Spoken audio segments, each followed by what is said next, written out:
Or no glasses? Hello, everybody. But you're going to wait for our introductions. Without, I didn't wear my glasses. I was going Okay, to let's though. do I like to feel like an intellectual. that. Okay. So we'll wait a couple of minutes before we kick off. I have made the fatal mistake of not turning off my notifications, so I'm going to do that now. The good old do not disturb. And I have just received the notification. Yes, from LinkedIn. I'm checking my phone, checking my watch. We are officially live. So, welcome, ladies and gentlemen, and joining our second episode of Embedding Gender Equity. Now, as everyone knows, and if you don't know, you can go check out my podcast, Black Female in Dating.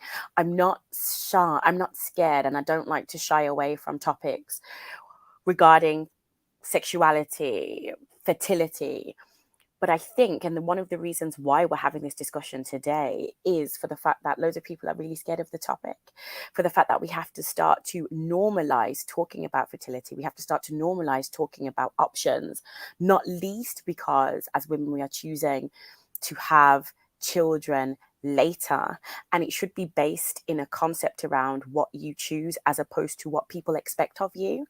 Right. But I think there's still this shame around talking about fertility just as much as there's shame around talking about periods or menopause, anything that remotely removes us as women from being in this context, talking about what people perceive to be problems, which aren't problems. They're part of our nature. It's par for the course. And I really wanted to get into that today, and why. And because I can, and I have the wonderful doctor. I know you say Lynae Brayboy, sorry, MD, but we have a real doctor, ladies and gentlemen, a real doctor with us today to talk us through. I'm going to say 3 or 4 amazing things. One, a little bit of a personal story as to how she got to today. Two Mhm. is why this topic is so important and why we need to mainstream this topic.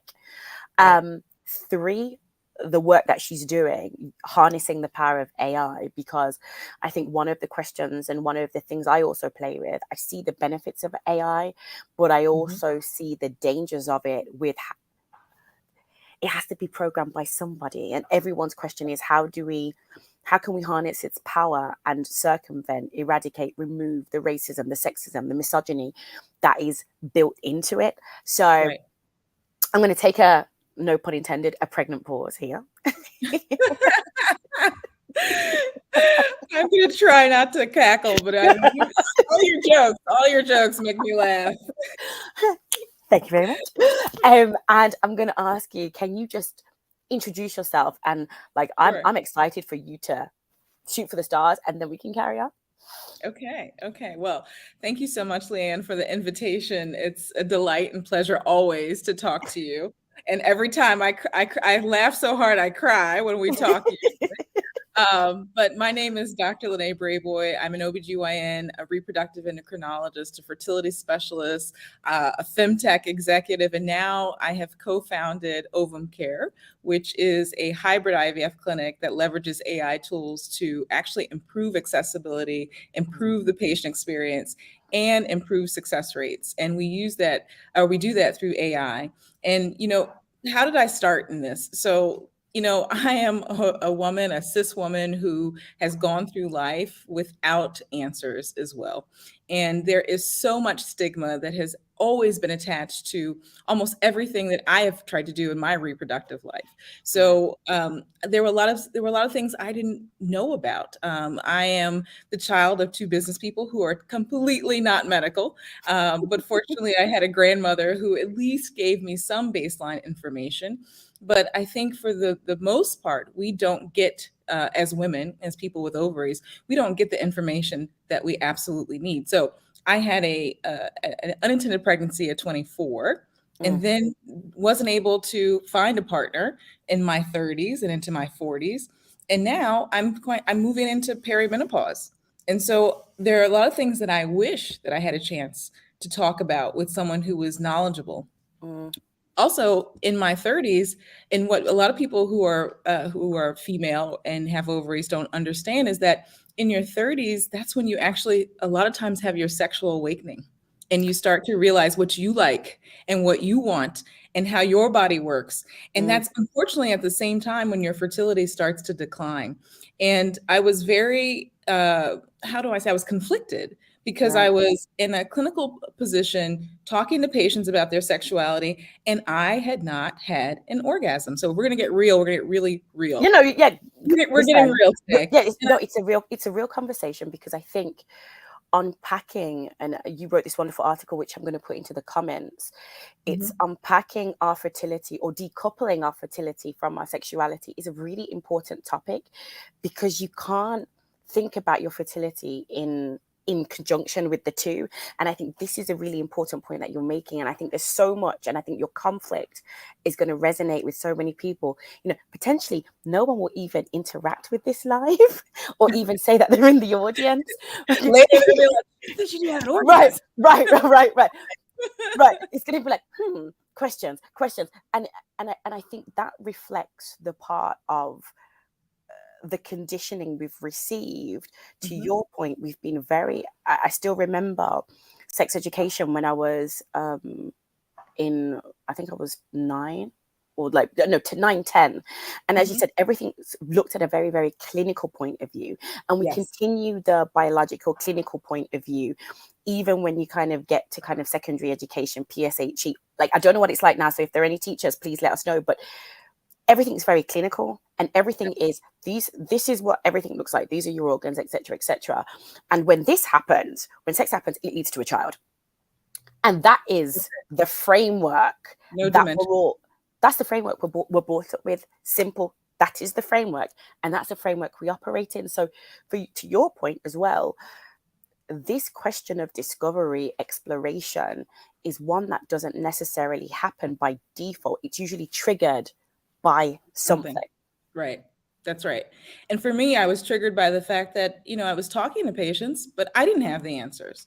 So I had to seek my own answers. And at Ovum Care, we want people to have those answers available to them. And that having your sexuality, having your sex life does not equate to having children.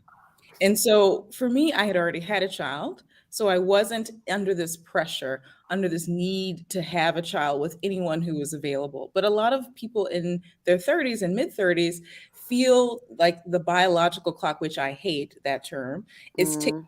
Their aunties are asking them at every picnic, at every family gathering, when are you getting married? When are you having a man? And you're just starting to understand yourself. You're just starting to figure out what you like and what you don't like. And so what we offer through fertility and through IVF care is that you can freeze your eggs so that you don't have that pressure, so that you can take that time for self-exploration, so you can meet with a sex therapist, as I did, and figure out how your body works. And so you don't have to go into a relationship or a partner who could be detrimental to you, because as women who are boss ladies with great educations and good careers, you don't want to jeopardize that by bringing someone into your inner circle, into your inner sanctum, who could be someone you have to pay alimony for the next 30 years.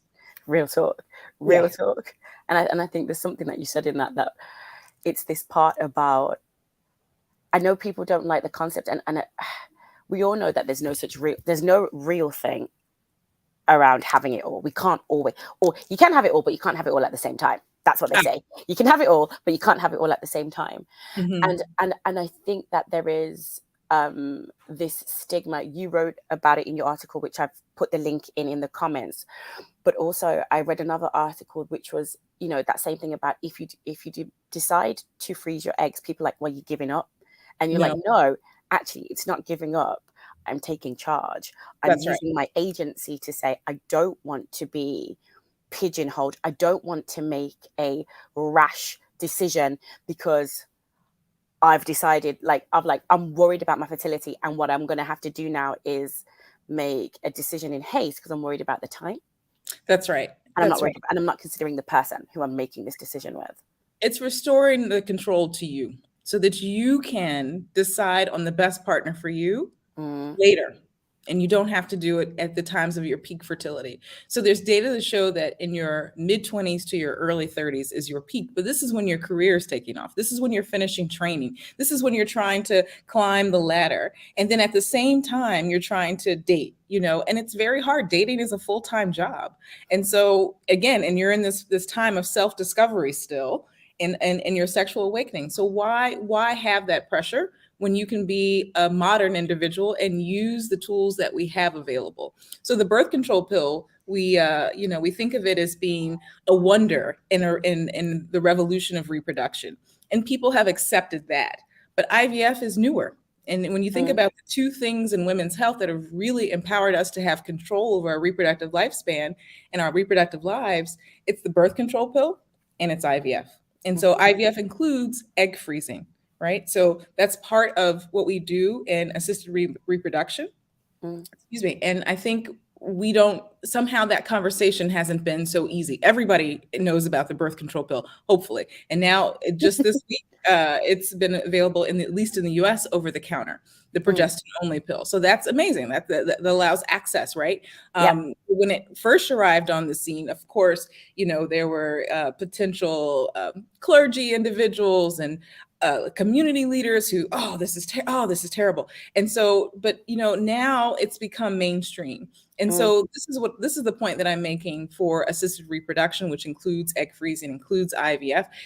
Let this be something that you can use to also direct your life. And so make sure that you have the ability to control what is happening in your body. That's what the birth control pill does. It allows you to have children when you want to have children, not, with the wrong partner. Same thing with egg freezing. It allows you to freeze your eggs and keep them at the age they were frozen so that you can come back and use them with the partner that you want or the sperm donor that you want. Again, you can now separate those two. We had to have a partner to have children, and we had to have sex that was procreative, 100 years ago. We don't have to do that now. We don't have to do that now. We can have sex for fun. We can have sex for the pleasure of women. And I can't tell you how many patients I've talked to who said, I've said, well, are you having normal libido? Do you have normal sex drive? Do you have normal, thoughts, dreams? Are you able to masturbate? Do you have an orgasm? And they don't want to touch that topic. That we've made sex about the pleasure of the person with testes or the man or the person with a penis. And it really should be about our pleasure, especially when you are an informed and empowered individual. Yeah, and I think, something, there's so many things you said that are just phenomenal.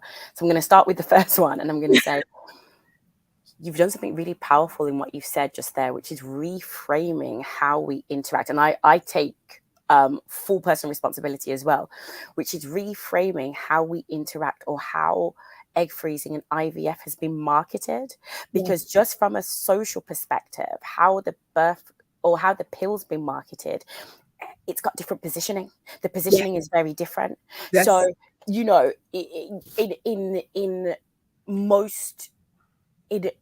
my mind, and I'm going to talk about it personally, in my mind, IVF was, and even though everyone's got their personal decisions, I was like, IVF is never for me, or egg freezing, is never for me, because if it doesn't work, then it doesn't work.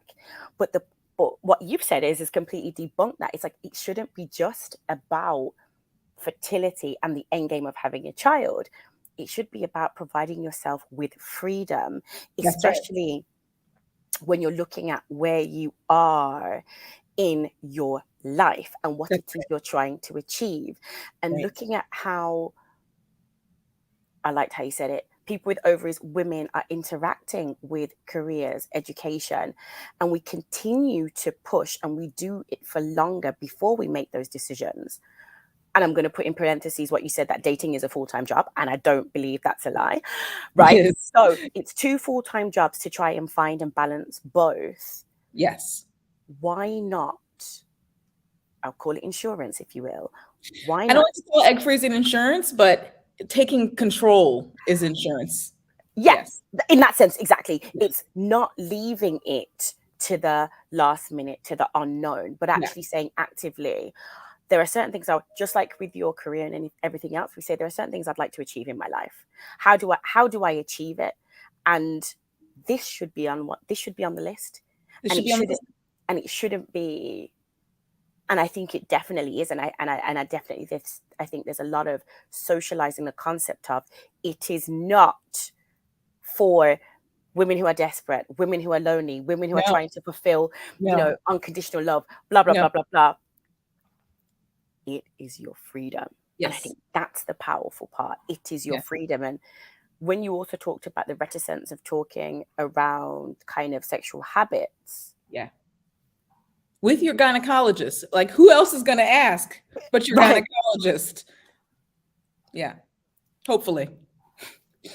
Like, or maybe not so hopefully, but like it's that there's still this stigma and shame of talking about it, Yes, yes. that was Unfortunately.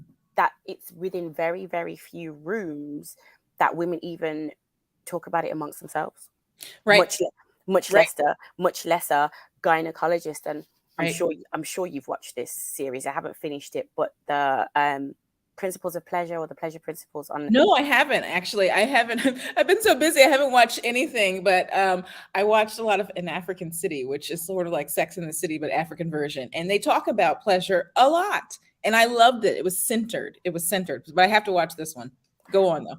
But this thing you do have to watch. I haven't finished it, but Yeah. it was very interesting, you know, thinking about the fact when they asked loads of women about our like our anatomy. Yeah. Yeah. Yeah. And I think that's it starts there. That there's some shame involved and you're just there to Mhm. do it to provide a service for your partner and then you want to have a baby and that's it. We don't talk about living our full best lives. We don't talk about finding a partner who can help us, not only sexually but also in life. Not just someone who's just going to be there, who's going to walk down the aisle with you. And I think that's the narrative that we need to flip. I think at some point, my parents and my parents' friends just gave up. They said, "Oh, Lynae's never, she's just never gonna get married and be." And that's right. I have I have that prerogative to do that because I pay my own bills, just like Beyonce said. I make my own way, and so I should be choosy about what partner that I have, and I should be very exacting about my criteria. And so because I had a child, I had that pressure relief, but maybe I would have had a second or a third child if egg freezing had been a thing when I was in my reproductive prime. And I think, celebrities like Jennifer Aniston who said that she wished that she had frozen her eggs. She wished that she had had that conversation about reproductive life planning, which includes how many kids do you want to have? When do you want to have them? And your sex life and how to maintain a healthy sex life, which is important to your overall health. It's not something that's like a nice to have, it's a must have. It's a It's a fundamental. fundamental of health. And so in women's health, we minimize it. Mhm. There are only two drugs that are available on the market in the US for people who have what we call hypoactive sexual desire disorder. And they're very expensive. They're not accessible. There are some good apps that help you with a sex coach, Rosie, which was founded by a colleague of mine, Mhm. which is really great. But the vast majority of people don't have access to that information. And what we want to do at Ovum is not only do awareness and heighten the awareness about not only your full reproductive life, including sexuality, including sexual function, and that's our goal. And that's definitely on our roadmap. But today, what we're focusing on is, consider freezing your eggs if you're not ready to become a parent during, again, this very finite reproductive age window. And conversely, people with testes should be having this conversation with their providers as well, because freezing your sperm also is a good idea because as men age, they also have issues with sperm quality as they age. Because, maybe I didn't say this because I've been talking about it a lot, but people with ovaries, the egg quality and quantity goes down. Yes. And there's, even if you feel very healthy, even if you work out, even if you never smoke and you are vegetarian, unfortunately, this occurs. And so the only way that we can counteract that is to freeze your eggs. And, this is something that we should be talking to everyone about. If you decide you Mm, don't want to use your eggs in the future, it's okay. You can fine. donate them for research. That's fine. You can have them discarded. That's fine. There's no waste, except that, some people might feel, oh, I went through all this process, but you went through that process to have the opportunity. And that's what it is. It's the opportunity. And so I think, coming back to, like my origin story, my cousin, one time we went to a social event in Florida where I'm from, and she's from Louisiana, and she introduced me to all of her friends, and she said, I must have been 13, and she said, Lynae's going to help women to have better sex. And I was like, oh, at 13, I was scandalized. How could she say, oh, I'm so embarrassed. But it's so funny, is she was prophetic almost, because But my question is, what were you even saying at that age that was so focused and clear that the narrative around women? It was a prophecy. She was just like, this child's going to she's going to help women have better sex. And then really, when you can decouple your reproduction from your sexual life, you don't have that worry. You don't have that stress. You don't have this hanging over your head. Oh, maybe it's time to maybe I should have a kid with him. Be very convinced about who your partner is, right? If there's a medical emergency, next of kin, guess what could be your partner? If you get sick, a lot of women who have had cancers and cancer diagnoses, it's very common. This is reported in the literature that their male partners often leave them. You want to make sure that the partner that you choose is the best person for you, and not necessarily someone who just happens to be your dating partner in your reproductive window. I think this is my message. My mother went through cancer therapy.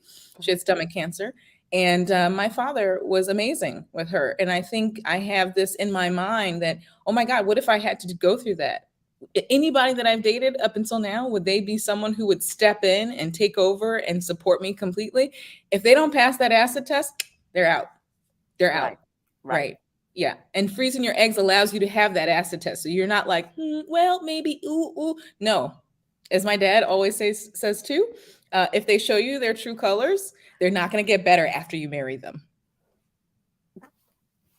Daddy Brayboy. And he's absolutely right. Yeah, that's been my experience anyhow. No, and there's so much to unpack. Like, I'm literally stuttering over my words, but it's this part as well. I think it's something about even women who decide to embrace their sexuality are categorized in a certain way. Yes. And the categories that they are given, for a lot of them, it also makes people question their so-called ability to be mothers or parents. Yes. Which then has the further impact that they then question it themselves and don't feel confident enough to explore the route of freezing, because they also internalize, well, this is the kind of person I am. And I think what you're doing is so revolutionary. And for me, why I think it absolutely is embracing gender equity is because I know you also have co-founders, but you're a Black woman at the front of this very important movement. Female co-founders, yep. Right? Yeah. That we are starting, or you're pushing to change and challenge the existing narrative of you can only think about that every goal for a woman is to be a mother somehow. And if you choose a partner or a wife, but somebody else's significant other, but not somebody who chooses to embrace her embrace her life with her fullness. Right. And also this part about, if you want to understand the clinical, you also need to understand the sexual. That's right. You can't break the two out. If you, and I know, and it's really funny. And I know this is a video I saw on TikTok, but it was like a woman. It was very provocative, but it was a woman getting having a wax, and she was like, "Oops, wax went wrong." And it's all these sorts of things people don't necessarily understand. A lot of women don't necessarily understand the sensations they're feeling. They don't necessarily understand, as you said, sexual function versus anatomy, and also sexuality. And I think this is a really, really important conversation to have. And it's really important that you not only understand what it means to freeze your eggs, it's that you understand what is the process, what is the fallout. Because I think this is going to be, when I think about, and I'm not saying that organizations are all of a sudden going to jump on the bandwagon and decide to pay for this, but I think this is going to be... Hold on, we're going to come to that. But it's this part about when you're looking at the wellness of people with ovaries in totality within Yeah. your workplace, Mm-hmm. because you see over and over again Mm-hmm. a lot of successful women in particular types of organizations don't have children. And when they give Mm-hmm. feedback, what's the feedback? There was never the time and I missed the moment. I missed the window. Yep. And I can't tell you how many patients I've heard that. No one told me I couldn't have a child. You see people like Naomi Campbell just had a baby. I think she's 53, but she had a Yeah. baby with a surrogate, likely donor egg. Can't verify. We don't know. But people see that and they think, oh, well, I can do that. I can just wait until I've made enough money, until I've made partner, until I've saved enough, until I've paid off my student loans. And in that waiting, you are potentially missing this very narrow window. Mm-hmm. And so, why shouldn't companies be paying for this as benefits? Why shouldn't insurances be covering this for single individuals? There are a lot of regulations from country to country, and where I happen to live and where you happen to live, single women cannot get this covered. And this is ridiculous. In some countries, you have to be married to have this procedure. In general, not even paid for, just in general. And so the patriarchy has put a lot of stipulations. But I think when you are a young, talented, powerful individual, you can negotiate this. You can say, well, you don't offer egg freezing benefits at this company. Well, this company does, because this would help offset a lot of the pressure. At Ovum, our goal is so that anybody, no matter where you work, you can pay for a cycle with us, because we want to make it accessible so that Mm-hmm. you could use PayPal, you could use Google Pay, you could use Apple Pay, and we try to keep the costs low so that anyone can have access to it. And you talked about me being a Black woman, and what a lot of people don't realize is that there are health disparities. And there's also economic disparities. But when you look at, let's just say, American Black women, since that's where I'm from, Black women are more likely to suffer from infertility. And that's actually not that's a bias that's in a lot of people's minds, is that, Black women are hyper fertile. No, that's actually a stereotype.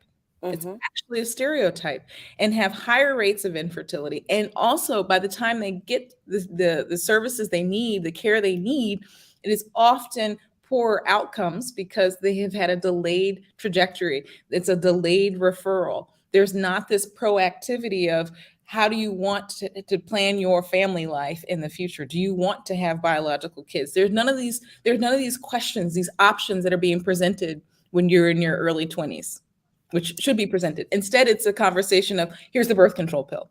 When you look at, again, in my country, the Indian Health Service, okay, which provides care for all those who are Native Americans and registered, they only provide contraceptive benefits. There's no assisted human reproductive benefits. Yeah. And so, and when you look at, like, maybe in the UK, you can get, IVF through the NHS, and also in France through a public system. There are these long waiting lists, and you can't get in, and you don't know when you're going to be able to actually get through. And if you've made this realization when you're in your mid 30s, time is not on your side, unfortunately. So it's really about, can you be empowered to make the decisions that you need in the time that you need to make them? And this is why it's important. So if I were my 25-year-old self, what I would say to myself is, take a job that would actually support you, not only financially with the benefits, but also emotionally and with time, right? So you want to be in an environment where you feel supported, that you can be your full self without having to hide, because a lot of people don't want to know, they don't want their bosses to know they're going through this. There's this stigma, there's this judgment. They don't want their coworkers to know they're going through this. And I respect that, but it should be that if you wanted to let them know, that you could, that you felt that you could. And what we are trying to do is make it so that it is very discreet, that you can do a lot of your management through your phone, that you don't have to come in and schlep into an office in downtown London, 5, 6, 7 times, that we can minimize you having your life disrupted so that you can keep that, that discretion that a lot of people need, because we don't talk about it enough. We don't have buddies at work that can maybe cover the last meeting so you can, have this or that done. This is not our culture right now, but we need to change that, because all of us go through these transitions in our reproductive life. We, in theory, we will all have menarche, which is when we start having our periods. We will then all have this time that we could conceive naturally, or have to have ART or egg freeze. And then we will all go through potentially a menopause, where we will Mm. have to come out of this life and go into a different transition. And every single transition is during our time when we're working, when we're at work. And so gender equity kind of, not only does it start at home, but it starts at work. It starts at the Yep. job place. So don't take a job where you think, the good old boy club will be tearing down your neck to see what are you doing. I mean, that's never going to be, even though it might look good on paper, it might not be the best place for you. Right. And there was something else that you said, that as you were saying it, there's two things. Anecdotally, I think about, when does egg freezing start to come into our consciousness? And it's, as you said, it starts to come into our consciousness when we are worried about time. Yes. And Too late. right. And you made a really, really good point about this part about being, what would I have said to my 25-year-old, 26-year-old self? And it like, as some of you may or may not know, I have 2 children, but before I met my husband, I didn't want children. And I always said, if I ever had children, my ideal age would have been 26, because I have a young mom. She had me just before she turned 21. So, I have a young mom, I have young grandparents. Like, I saw the beauty of that. But then the other part was, I decided I didn't want children at that point. And I wanted to focus on working.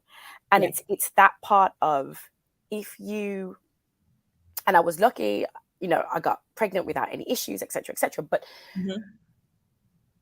this is still a conversation that we still need to process. It's that part around, if in your mind's eye, you think in your 23 now that the ideal age for you would be 26, maybe that's the point that you should be thinking about egg freezing to excuse me, to harness and to maintain the quality of the eggs at that point in your life. That's right. Excuse me. And I think it's another point around, and I think that would be a harder one, which is, a lot of parents have problems and trouble even acknowledging contraception with their children. Oh yes. As I think Jennifer Lawrence calls it, a Jesus house. I came from a Jesus house where we didn't talk about those things. Yeah. Right. So it's this part of, who is going to decide to take up the baton and say, at the same time that we're going to talk about contraception, we're also going to talk about egg freezing on the same level, not with stigma, on the same level of providing you the same type of freedom. Yes. But with longevity. This is the difference. Right. One is preventative, and the other one adds longevity. Like, I feel as though there's a whole swathe of educators, parents, that need to appreciate and get on to this wavelength, because gender equity starts in the home. Gender equity starts at school. Gender equity starts at work. And we have to, you and I, as well, like, you talking to me, and I'm like, oh my gosh, Lynae, oh my gosh, oh my gosh, oh my gosh. It's one of the things you said at the beginning was, a lot of these women that you work with, they're educated women, yet still there's so much that we don't talk about, that we don't know. And we leave it in the hands of, this is not a slight to you, but generally in the hands of medical professionals who don't always have our interests. And who don't have time, to be frank, right? I mean, when I go to my gynecologist here, I'm amazed in Berlin at how much time she has for me. Versus my experience in the US was like, do you have any problems? Do you have any issues? How's your IUD? Ready? Okay, up into the stirrups. End of story. Because they literally have 15 minutes. So if you don't come in with your issues, your concerns already laid out in your questions, and know where you are in your cycle, you kind of might have to come back, and then you sort of get lost in the sauce. So really being an informed and empowered person makes you a better advocate for yourself. And so right now we are trying, I think, in the US to have this wave, this public health announcement where you need to have your reproductive life plan laid out. But I think it's slow. It's a slow rollout. And even when we have that conversation, many people in the medical community who are not in reproduction feel very uncomfortable when it comes to fertility. But one simple thing that I hope that everyone listening takes away is that if your clinician is talking to you about contraception, they should also be talking to you about your future reproductive life plan and how you want to achieve that, and should that include egg freezing. I think it's just natural that we shouldn't be talking about. We talked about this in developing countries too. In developing countries, especially Black ones, especially in the Caribbean, especially in West Africa, it's all about contraception, contraception, contraception. The population doesn't just need contraception. They need full family planning services. That's what family planning should mean. It Mm-hmm. shouldn't just mean contraception, contraception, contraception, terminations, abortions. Yes, that is important, but also those who need to conceive and those who need to have a family, because it's stigmatized around the world. Doesn't matter if it's in the West or Mm-hmm. also in developing countries. It's also a stigma that can have perhaps more dire consequences in West Africa, North Africa, the Middle East, but it definitely has consequences here. There's a lot of depression, there's a lot of anxiety. Leslie Brown, Louise Brown's mother, the first woman who had a successful IVF cycle, she had depression for 9 years. And then it finally came out. It was because she had involuntary childlessness. That was the reason. And then she was referred to a study. And it was sort of chance. And we shouldn't leave our lives up when we have the tools. Why do we leave our lives up to so much chance? Because Mm-hmm. the consequences of chance could be dire. And I think this is maybe where the AI comes in, is because at Ovum we're trying to incorporate all of the AI tools to help optimize every single process of egg freezing and IVF, so Mm-hmm. that you understand your potential data, your personalized potential to have your eggs be thawed and fertilized later, your embryos develop. All of that is important. And we haven't really done that since 1978 when Louise Brown was actually born. We've been kind of doing it the same way. Right. And now we're taking data and we're empowering people on your phone through a patient navigation app that you can see how many eggs did you have retrieved, pictures of them, what was the quality, and computer vision to look at their morphology or the way that they look. Do they look like a typical egg, or do they look at like an abnormal egg? As opposed to having this with one person in a clinic using a microscope, we decentralize this process. So we Mm-hmm. decentralize the care, and we do this through the AI tools that we have. And this is really important. This is why it's next level, because yes, you can freeze your eggs anywhere and you'll get pretty good care at most IVF clinics, but you won't have the information. And recently Kourtney Kardashian talked about this in her People magazine interview, where she had 7 eggs retrieved, she had them frozen. And then when she came back after she met her current partner, they tried to, thaw those eggs first of all, and then fertilize them with her partner's sperm. And none of the eggs survived the thaw. And the ones, I'm sorry, not none. Some of them survived the thaw, but none of them fertilized. None of them became embryos. Yeah. And that's again, that's why it's not an insurance policy. And she even said that in the Mm-hmm. People magazine interview. It's not an insurance policy. But when you have more information up front before, somebody's going. Somebody's gonna have to go to timeout. You're Yeah. on mute. No, no, no, no, no, no, no, no. You carry on talking. I'm just going to stop the cam. You carry on talking. Okay, no problem. So essentially, it's not insurance policy, and the way that we can help people understand the quality of their egg is to use these technologies and these tools that are available, so that they know before the eggs are frozen what the quality of the eggs are. And that's the benefit of going with Ovum and using the technologies that we have available. Yeah, and I think I'll stop there because somebody's going to get grounded in a second. I feel it. Somebody is interrupting mommy's live. I know. 1 second. 1 second.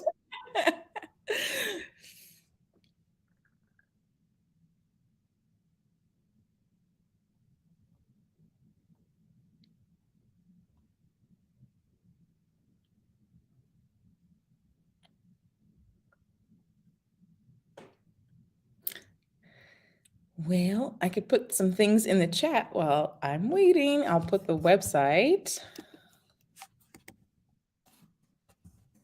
in case anybody wants to talk about their fertility with us. And we are also on LinkedIn and Instagram, all at Ovum Care, and TikTok and YouTube at Ovum Care. And we are having Eggpalooza webinar. Actually, sorry, we did the webinar last week. We're doing an Eggpalooza in-person event next Thursday in Berlin, if you want to learn more about egg freezing. So I will try to put that link in. Let's see if I'm really good here. I'm back. Oh, you're back. I'm like doing advertisements. I'm like, here's my website. Listen, I am loving I'm loving everything that you have to say. My position has changed. Here I am. I hope it hasn't changed on egg freezing though. It's still important. Well, do you know something? Every time I speak with anybody or I have anybody as a guest, I always say this, whether it's a podcast, whether it's a LinkedIn Live, I'm here as a host, but also as a student, right? Mm-hmm. And if we ever stop being students, that's the moment. We're dead. Completely. That's the moment we're dead. And the thing about it is that when you, I think especially with topics like egg freezing, fertility, sexuality, I think in a lot of cases you can almost end up living not in an echo chamber, but in this space of this is what I think, and not challenging why somebody might have a different standpoint. Why would someone else think about it differently to the way I think about it? Right. And I think the conversation today, if there was one thing that I have absolutely taken away, is this should be viewed on the same level as the pill. That's right. That's right. And we have to start to decouple. I'm just adding your notes to the comments because it's we have to start to really take a different approach. We have to take a different approach, and we have to take this approach to the broadest extent, because you know how I feel about gender equity, whether it's in the workplace or for young women as well. And this is really a topic that we shouldn't have to say you have to be brave to talk about it. Right. We shouldn't have to make bravery synonymous with this topic.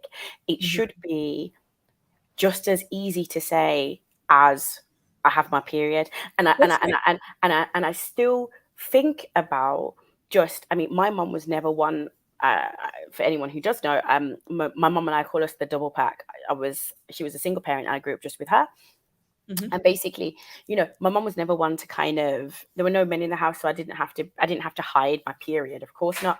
But the point is that, a lot of young women are taught to hide their period, don't let anybody know. And there are so many things that are stigmatized that although I may not post about periods on LinkedIn, I still like to see that this is a topic.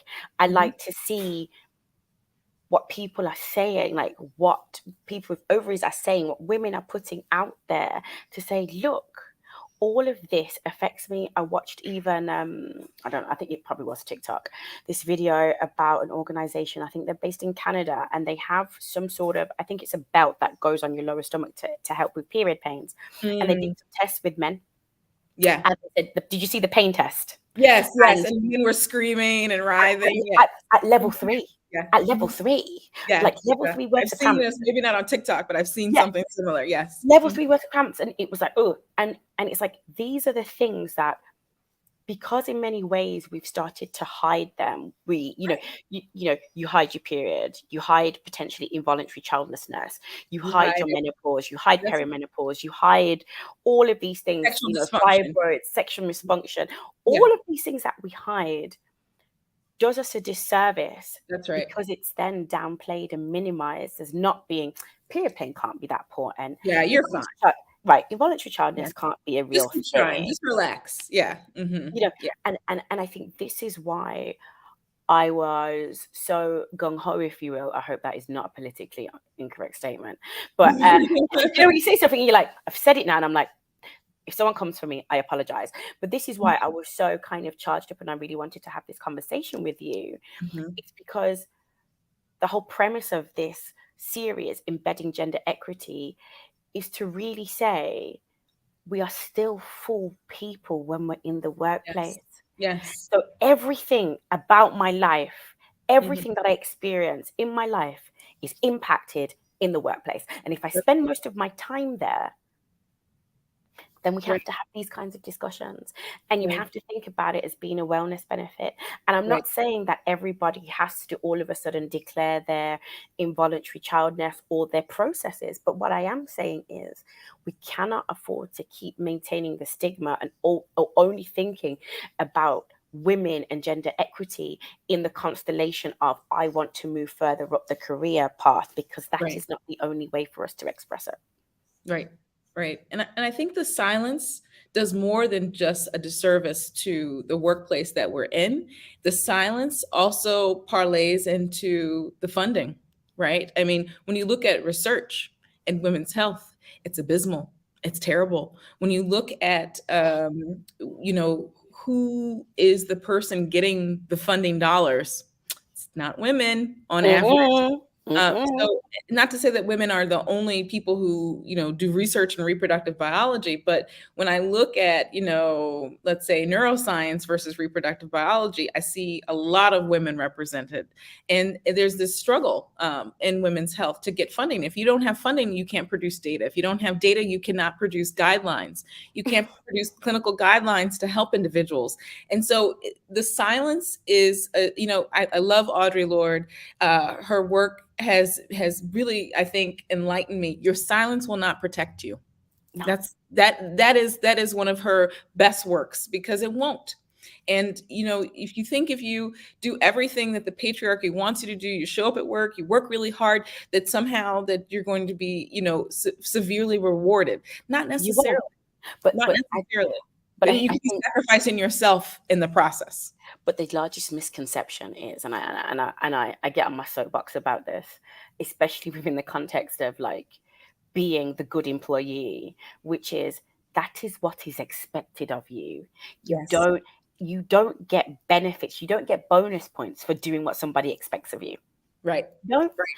So if you're silent, you're not going to get anything, because they're like, good, that's what we want you to do, be Yeah. silent. And it's these kinds of conversations that I continuously want to have, Yeah. because we have to start seeing the whole picture, the whole circle, everything in totality, not just, oh, she wants to do this, she wants to do that. No, no, no, no, no, no, no. There's Right. there's so much more complexity around this, and we need to embrace it all. We need That's to embrace it all. That's right. That's absolutely right. And when you embrace it and when you talk about it, you are released from that shame and also from that stereotype.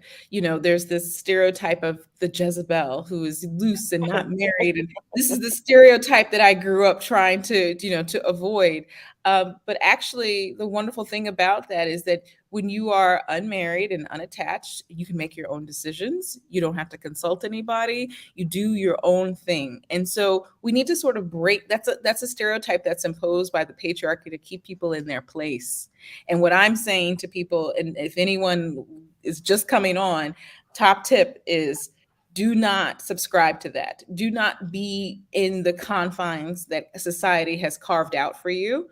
Allow yourself to become your full self, but separate it from your reproduction. If you never want to have kids, make that decision and make sure that you have the adequate contraception you need so you never have kids. If you do want to have kids and you're not sure about the future, you don't have a partner, consider freezing your eggs and use contraception so you don't have a child with the wrong person.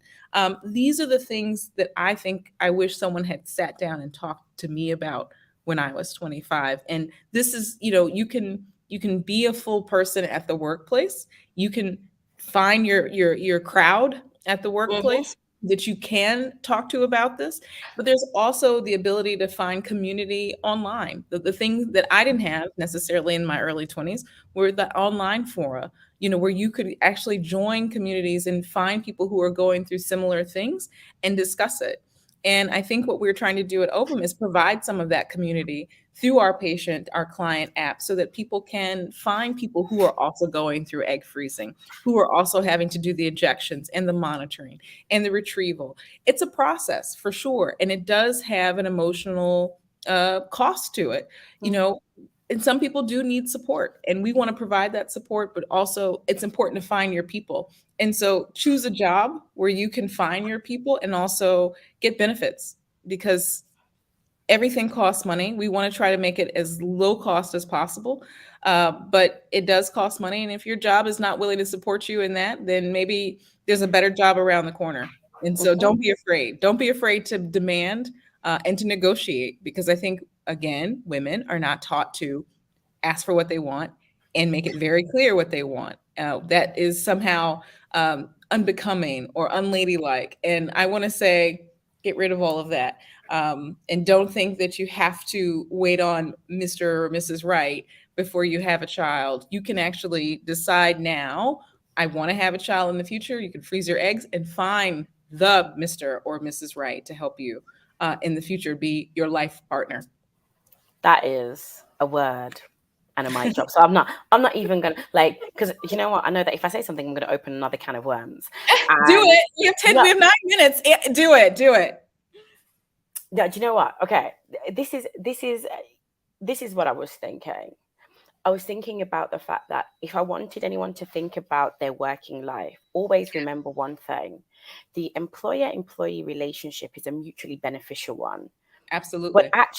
actually, it's a disadvantageous one for an employee. Mm-hmm. Why? Because you are trading a finite commodity for a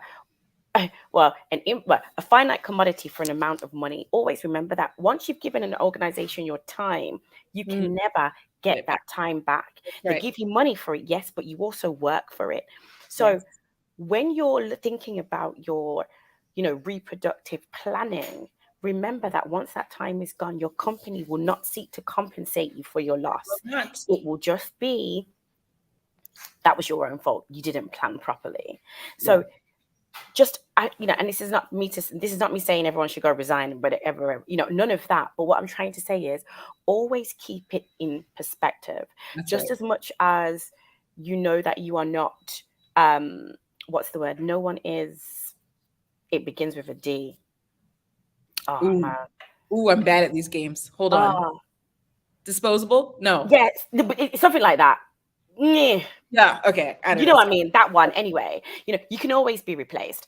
um Yes. and Hmm. I'm not saying to keep like a scarcity mindset in the back of your mind, but understand that these decisions about like your reproductive family planning life are permanent ones, and the That's job that right. you might be giving everything to 125% it might be a job that you only do for the next 2 years. Right.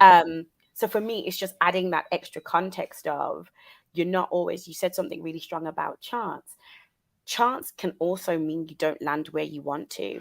You don't Mm. want to position yourself in the place of, I chanced it, Hmm. but it goes against you. Right. Um, and that's what I was just really thinking about, is that there's a lot of things that people think about, luck, chance, whatever, but it's that part about you can make your own luck and you should Sure. think about making it. And part of that's preparation. And we, Preparation. That's right. we can call it what we want, but it's preparation. Right. Um, and that's kind of the last thing I wanted to say. But Lynae, you've blown me out of the water today. There's there's gonna have to be a part two, We need a because part we're, two. we're gonna Yeah. have a part two, because we're Yeah. definitely gonna have to talk about the sexual function, sexuality piece in a Yeah. second. It's like now we're just socializing the concept, we're getting it out there. Then we're coming back for a second round. But how can everyone find you? Not just Ovum Care. How can they Yeah. find you and I'm what on channels? LinkedIn. I'm on, oh goodness, where else? Or I'm on Instagram, but I don't really look at it that much. Mostly, if you want to talk to me, you should book an appointment at ovumcare.com. We have a free consultation, and then I am happy to talk to you about any of your reproductive life planning. Yeah, Love it. mostly people with ovaries. If you have other, I'm happy to talk to you too. And if anyone's trying to slide in her DMs, I don't think ovum care is the way forward. But you could also try and be brave. Who knows? So my last name actually means brave one. So so yeah, be brave. Be brave. You never know. be brave. I like that. Be brave. You never know. So You never listen, know. Lynae, it has been a pleasure. It has been an honor. And for anyone who's watching us, we will be back for round 2.